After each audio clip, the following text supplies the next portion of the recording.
Bora para aquele resumão macroeconômico, seus capitalistas, para entender o que a gente pode esperar aí dos mercados nos próximos meses. A gente vai começar falando de Brasil, depois nós vamos lá para o exterior para ver aí como é que tá a questão aí do crescimento econômico, como está também a evolução do combate à inflação, para que a gente possa aí tomar melhores decisões, beleza? Já vai deixando o seu like e a gente começa compartilhando a tela aqui com essa questão do Brasil. Preços ao produtor voltam a subir aqui no Brasil com alta de 0,29%, pessoal. O Brasil também estava naquela questão do combate à inflação, por isso que os nossos juros estão elevados. Aqui no Brasil também a gente tem uma questão de proteção cambial e a gente precisa favorecer o carry trade para que o nosso câmbio não exploda e assim a gente não tenha também a depreciação do nosso dinheiro e aumento da inflação como decorrência. E a gente vê, né, pessoal, uma inflação persistente aqui no Brasil, tanto é que parece que agora com essas elevações de impostos nos combustíveis e tudo mais, o governo está até pensando em mudar a meta da inflação e subir a meta da inflação, admitindo que a inflação aqui no Brasil pode aí se tornar cada vez mais elevada e que a gente, né, precise se acostumar com uma inflação mais elevada. Então, pessoal, a gente precisa ficar observando aqui essa questão da inflação no Brasil, porque, claro, isso envolve a questão da perda do nosso poder de compra. E aí, o que cabe a nós, capitalistas malvadões, que somos nossos próprios presidentes e cuidamos da nossa vida, é buscar vencer essa inflação. Essa que é a grande jogada. E aí, né, para complementar essa questão do Brasil, eu falei sobre PIB potencial, falei sobre várias questões interessantes no último vídeo, e vou deixar esse vídeo aqui, caso você não tenha assistido, na descrição, para você entender o que precisaria ser feito no Brasil para que a gente crescesse sem ter inflação. Isso está relacionado com uma questão do PIB potencial, está relacionado com o aumento de produtividade, tá? Então a gente precisa ficar de olho se o caminho certo vai ser tomado ou não, para que a gente também possa tomar melhores decisões, tanto nos nossos investimentos em bolsa, tanto também nos nossos investimentos na vida real. Investir não é só na bolsa, investir é você também colocar dinheiro no mundo real, em negócios reais. É isso que algumas pessoas às vezes não conseguem entender, né? Mas, enfim, aqui a gente está falando com os capitalistas malvadões que querem entender isso e não que ficam achando problema nos comentários. Seguimos aqui agora para falar da macroeconomia global. Saíram alguns indicadores importantes nessa última semana. Alguns eu comentei lá na live de membros. Se você não assistiu a live de membros, assista. Vou deixar o link também aqui na descrição. E alguns nós vamos comentar agora no vídeo aberto. Vamos lá. Primeiro indicador, pessoal, que é interessante eu comentar com vocês para entender essa questão macroeconômica atual. Hoje a gente sabe que o grande vilão é a inflação. Então, os juros, aperto monetário, tudo isso está sendo feito para reduzir a inflação. Então, o que a gente vai monitorar aqui nos vídeos? Se nós estamos em direção de um caminho onde a inflação vai arrefecer para que os estímulos voltem, o mercado, a gente sabe que é um cachaceiro viciado em estímulos, a cachaçinha do mercado são os estímulos e se não tem estímulos, o mercado vai ter dificuldades em subir, em entregar altas infinitas. Isso a gente fala de ações, isso a gente fala de fundos imobiliários, criptomoedas, quase todos os mercados são impactados com essa contração econômica, certo? Então, entendido isso, agora a gente vai entender o que está acontecendo na macroeconomia para entender como os mercados vão reagir. Se a macroeconomia não está reagindo aos apertos monetários, ou seja, se a inflação não está arrefecendo, isso significa que a gente pode ter mais aí um Fed mais pessimista, um Fed mais hawkish, né? Mais duro, mais a favor da contração, e o Fed mais hawkish, ele justamente, né, pessoal, vai levar a economia para uma recessão e vai afetar os balanços das empresas, as peças vão caindo e isso vai afetar os preços, tá? E aí aquela cachaçinha do mercado talvez demore mais para chegar do que o mercado imagina, fazendo então o mercado dar um capote, certo? E fazendo esses rallies que estão acontecendo se confirmarem uma armadilha, que é o que eu acredito que são. Nos últimos vídeos eu venho batendo que essas altas dos mercados são armadilhas para prender sardinhas no topo, para depois o mercado despejar e corrigir. Então fiquem espertos aí, pessoal, e cuidado com as euforias de curto prazo, cuidado com a ejaculação precoce. Seguimos aqui então com os pedidos iniciais por seguro-desemprego. Essa é a quarta peça que eu comento com vocês e a gente aprofunda lá no meu treinamento Clube dos Capitalistas, essa questão das peças, as relações com a economia e como isso afeta os nossos investimentos. Então, observando a quarta peça, o que a gente consegue enxergar? ainda estamos com o mercado de trabalho forte, ou seja, a quarta peça ainda não está sendo muito afetada. A gente consegue ver empresas de tecnologia, alguns bancos começando a demitir, mas ainda é um movimento leve. O setor de serviços continua forte. Inclusive, a gente já vai falar de PMI de serviços para complementar essa análise. Então, a grande jogada é que o mercado de trabalho continua forte. Tem aquela questão, Gabriel, mas não são trabalhos de período integral, são trabalhos de meio período, mas o que importa é o que o indicador está nos falando. E o que ele está nos dizendo é, o mercado de trabalho continua forte, o Fed vai observar isso, e ele pode, então acreditar que existe uma margem para contrair ainda mais, para elevar os juros ainda mais, certo? Então cuidado aí com a euforia, pessoal, porque o mercado está muito otimista, só que a realidade aponta que a inflação continua persistente e os indicadores, por exemplo, do mercado de trabalho também continuam resilientes, o que dá margem para o Fed aumentar ainda mais os juros na próxima reunião, certo? Vamos seguindo aqui, seus capitalistas. Aqui na sua tela, eu estou trazendo para vocês o PMI de serviços da maior economia do mundo, que sinaliza que a inflação reacelerou em fevereiro e agora nós estamos vendo um retorno da expansão, principalmente aqui, por exemplo, do setor de serviços, tá? A gente fez vídeos aqui no canal acompanhando justamente o PCE, onde o PCE veio acima do esperado, demonstrando que a inflação continua resiliente, continua persistente. Isso é uma péssima notícia, porque indica justamente que esse movimento hawkish do Fed não está sendo suficiente e ele vai ter que apertar ainda mais. Vocês estão entendendo a jogada? O que ele está fazendo não está sendo suficiente, então ele vai ter que apertar ainda mais. E nas últimas atas, eles deixaram bem claro, o Powell deixou bem claro, que eles não querem repetir o erro da década de 70 e eles vão combater a inflação e levar para a meta de 2%. E isso ainda vai demorar, pessoal, é um longo caminho. E a gente tem que cuidar que se ele não apertar o suficiente, se ele não for durão o suficiente agora, a gente pode ter uma segunda onda inflacionária, tá? E pelo que a gente pôde observar nas últimas atas, eles não querem cometer esse mesmo erro que eles cometeram na década de 70, onde foi uma década perdida, e precisou vir o Volcker na década de 80 para resolver isso, explodindo o juro e fazendo a economia dar um capote, tá? Então, pessoal, fiquem de olho aí, porque olha só o que está acontecendo. O setor de serviços, pessoal, ele está demonstrando força ainda. A gente não está vendo contração. Por isso que eu acredito até que a gente está vendo um mercado de trabalho ainda resiliente. O setor de serviços, ele está dando até uma respirada, aí como você consegue ver em verde, nesse indicador que está aí na sua tela.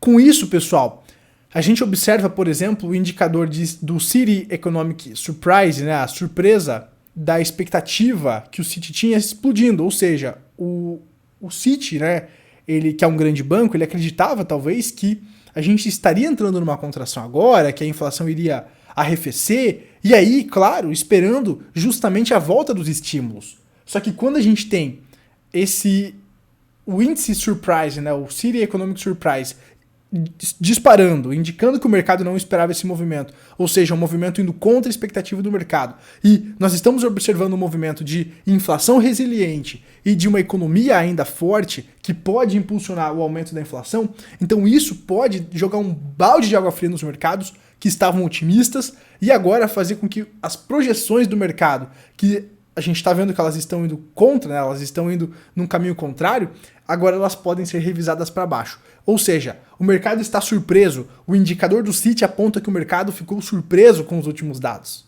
E aí isso pode levar o mercado a revisar os dados de maneira mais negativa aí nos próximos lançamentos, fazendo então a realidade vir à tona, pessoal. O mercado estava muito otimista e talvez esse otimismo esteja com os dias contados. E cada vez mais eu acredito que os grandes bancos vão alinhar a expectativa deles com as nossas. As nossas aqui desse humilde canal, seus capitalistas. Vamos seguindo aqui então com mais um indicador. A inflação, pessoal, então, como eu estava falando, ela segue persistente. Ela segue resiliente, como você está vendo aí na sua tela, tem dois indicadores. Esse aqui, pessoal, que eu tô circulando com o mouse, eu separei para vocês o CPI, que está em 6,4%. No dia 14/3 desse mês aqui, vai sair o novo CPI, certo? A gente, claro, vai fazer a cobertura aqui no canal. Se inscreve aqui no canal, inclusive, para não perder os próximos vídeos. A gente está sempre trazendo aí informações, conteúdos em primeira mão para vocês. Então, no dia 14, né, pessoal, a gente vai ter um novo CPI. E o que frustrou o mercado é que no último mês o CPI veio acima do esperado, demonstrando inflação ainda resiliente. O mercado esperou então sair o PCE, que é um outro indicador de inflação americano, aonde, né, no anual também veio acima do esperado, 5,4%. Tudo refletindo então essa resiliência da economia, certo? E aí que entra a grande jogada. Talvez o Fed não esteja tão hawk assim e vai ter que fazer mais apertos monetários, pessoal. Essa que é a grande jogada. O mercado otimista esperava mais uma elevaçãozinha amigável, pianinha, de 0,25. Mas pelo que a gente está trazendo aqui para vocês de indicadores, então não é coisas que saem da minha mente, mas são indicadores que apontam o que nós estamos aí para enfrentar. Então, observando isso de maneira madura, a gente vê que o negócio ainda não está legal, a gente tem um longo caminho duro pela frente ainda. E, pessoal, talvez o mercado estava realmente muito otimista, né? E agora as expectativas do mercado estão se alinhando para uma elevação maior. Nos últimos vídeos que eu trouxe esse indicador aqui da expectativa do mercado para as próximas elevações de juros, a gente observou que a maior parte do mercado ela estava acreditando em uma elevação de 0,25 e não de 0,5. Conforme esses dados que eu trouxe para vocês foram saindo, aí o mercado começou a revisar essa expectativa. O mercado que estava quase 100% acreditando numa elevação de 0,25, agora passa a ficar 28,4% esperando uma elevação de 0,50%. 0,5%. Portanto, na próxima reunião do Fed, que vai ser daqui a 2 semanas. Ou seja, o mercado, conforme os indicadores vão saindo, apontando mercado de trabalho resiliente, inflação persistente e uma economia ainda forte, impulsionando a inflação para cima, então isso, né, pessoal, faz justamente o mercado começar a revisar que o Fed pode aí vir mais duro, aumentar o tom justamente na próxima reunião e não ser tão amigável como ele estava sendo. E se a elevação de juros vem em 0,5 ou 0,75, isso pode ser sim um balde de água fria aí nos mercados, seus capitalistas. Fiquem de olho nessas questões e, claro, a gente vai continuar monitorando as expectativas do mercado.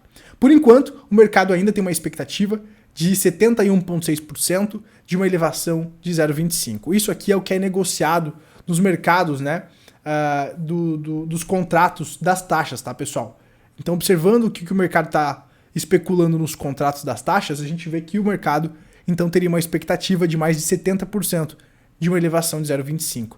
Mas isso, cada vez que eu olho esse indicador, está sendo revisado para cima, ou seja, uma elevação maior de juros. Não de 0,25, mas 0,5, tá? O mercado ele vai mudando de opinião.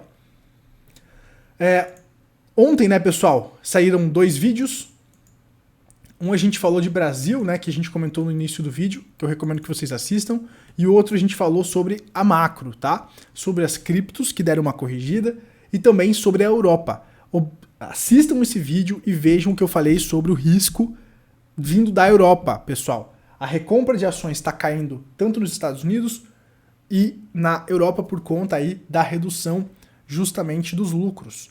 Essa contração econômica, essa recessão que está sendo instalada, vai afetar os balanços das empresas. E o que está fazendo o mercado subir, tanto na Europa quanto nos Estados Unidos, é a recompra de ações. Imagina quando essa recompra secar. O que vai acontecer? Abram seus olhos. Avisados vocês estão. Só vai ser pego de surpresa quem não quiser ouvir o que está acontecendo. Tá? Essa que é a realidade. E eu peço que você compartilhe esses vídeos aí nos grupos do WhatsApp, nos grupos do Telegram, para os seus amigos, para que a gente possa alcançar mais pessoas. E aí, que o livre-arbítrio seja respeitado. Ah, eu não quero ouvir esse cara aí, esse Gabriel é muito pessimista. Eu vou ignorar todos esses indicadores que ele me traz de graça, de mão beijada. Eu vou ignorar tudo isso aqui. Aí beleza. Agora, vamos dar oportunidade também das pessoas ouvirem esse lado da macroeconomia para que elas possam tomar as decisões. Porque talvez alguns vão ignorar, alguns vão me xingar nos comentários, tá tudo certo. Eu tenho os prints, tá? Quem sabe um dia eu faço um vídeo dos comentários dos haters, eu tenho os prints da galera falando que macroeconomia não serve pra nada, então vamos deixar o livre-arbítrio. Vamos compartilhar esses vídeos para que a pessoa possa decidir ouvir ou não. Então eu peço que você deixe seu like, compartilhe, para que a gente possa alcançar mais pessoas e que as pessoas possam decidir o que elas vão fazer. Não porque elas não receberam esse conteúdo, mas porque elas receberam, processaram e pensaram, poxa, isso aqui faz sentido ou não. Beleza? Então, vou deixar mais links para vocês maratonarem aí e dando uma olhada aqui nos mercados, pessoal. A gente vê que o Bitcoin, me parece que o Bitcoin vai continuar nessa lateralização aqui. O mercado morreu, cara. Depois do susto de ontem, o mercado recebeu um susto e morreu. Ficou lá, estatelado no chão, lá com as perninhas para cima, né? Então, cara, o mercado ele não tá se movendo. Olha, você percebe que aqui, o mercado, cara, ele tá andando aqui, ó, em linha reta. O mercado morreu. Como é que o coração faz? O coração faz assim, né? O mercado ele fez isso aqui, ó. O mercado ele tava, o coração tava batendo e agora o mercado fez isso aqui, ó. Morreu, velho. O mercado lateralizou. Então as pessoas, eu vejo assim que estão ainda com medo, tá? E me parece que a gente vai fazer uma acumulação e a gente tem que observar para que lado que o mercado vai querer disparar aí nos próximos dias, né, pessoal? RSI aqui, a gente observa aqui embaixo, bem sobrevendido, tá? Bem sobrevendido aqui. Então a gente vai ter que observar se o mercado ele não vai dar uma resfriada lateralizando para voltar a cair e formar uma bandeirinha de baixa aqui, certo? Ele pode lateralizar aqui para dar uma resfriada nesse indicador para voltar a cair, tá bom?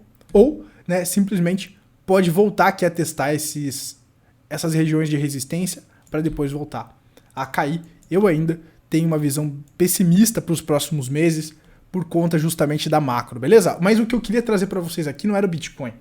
É que o Bitcoin tá bem alta aqui a questão, né?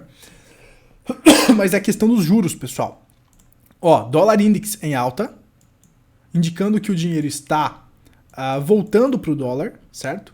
Indicando que o dinheiro está voltando para a segurança do dólar. O que nós temos aqui também? Nós temos os bonds americanos elevando os juros, certo?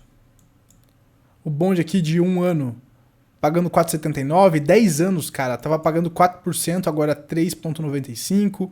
Então a gente tem que observar essas questões aí, pessoal. Por quê? Porque a renda fixa começa a ficar atrativa. Então você tem que ficar de olho aí nesse momento do ciclo que nós estamos. Cada momento do ciclo vai ter um ativo que vai se beneficiar. Quando você sabe exatamente onde colocar o seu dinheiro, é aí que você muda, né, de patamar. Você consegue aproveitar os ciclos aí a seu favor, né, pessoal? A gente vê aqui o S&P também, na minha opinião, fazendo aquele movimento, né, de prender as sardinhas no topo. Deixa eu mostrar aqui para vocês, rompendo aquela LTB ali. Mas para repetir esse movimento que, por exemplo, né, aconteceu em 2001 e 2008, tá? Então tá aqui, ó. A gente comentou várias vezes nos últimos vídeos, mas sempre legal relembrar vocês.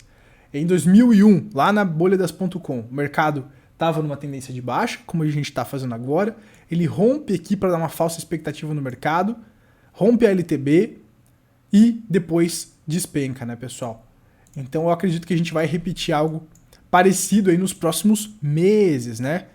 Olha só o que aconteceu aqui também em 2008, antes do estouro das subprimes, da bolha imobiliária. O mercado faz aquele movimento de prender sardinhas no topo e depois corrige aqui. E parece que a gente está num movimento muito parecido, tá? Mas cada um aí que tire as próprias conclusões. Eu estou no gráfico semanal, cada candle desse aí é uma semana. Os movimentos são demorados, o ejaculador precoce não aguenta mesmo. E parece que a gente está repetindo exatamente aquele movimento que nós observamos na crise de 2001, 2008. E olha só, agora rompendo a LTB, faz aquela falsa expectativa para depois despejar quando estoura aí um cisne negro, né? Será que isso vai se repetir ou não? Só o tempo dirá. Eu não tenho bola de cristal para dizer para vocês. Mas observando tudo que a macroeconomia me aponta, se os juros aí começarem a vir a 0,5%, se elevar bastante aí, o mercado pode ter um susto e pode ser o estopim aí para o mercado cair na realidade, tá? O mercado ele espera que os estímulos voltem. O mercado ele coloca muito na conta do pivô do Fed, mas também cuidado com a falácia do pivô do Fed. Não existe uma relação histórica direta do juro caindo e a bolsa subindo. Fiquem espertos também, a gente falou mais na live de membros sobre isso. Se você quer se tornar membro e ter conteúdos exclusivos, só se tornar membro aqui abaixo. Se não aparece no seu iPhone, vai no Android ou pelo PC para fazer a sua assinatura, tá bom? Gente, finalizamos por aqui. Eu espero que vocês tenham um excelente final de semana. Bunda na parede aí, na minha opinião. E claro, se você quiser ver também o que a gente está fazendo em tempo real, como eu estou me posicionando agora, é só se tornar membro aqui. Na próxima semana eu vou abrir vagas para o meu curso Clube dos Capitalistas, para quem quer avançar os conhecimentos de ciclo e macroeconomia. Tenho certeza que vai valer a pena aí para você investir em você mesmo, investir no seu conhecimento. A gente se vê na próxima. Compartilhe aí para geral e bunda na parede. Tchau, tchau.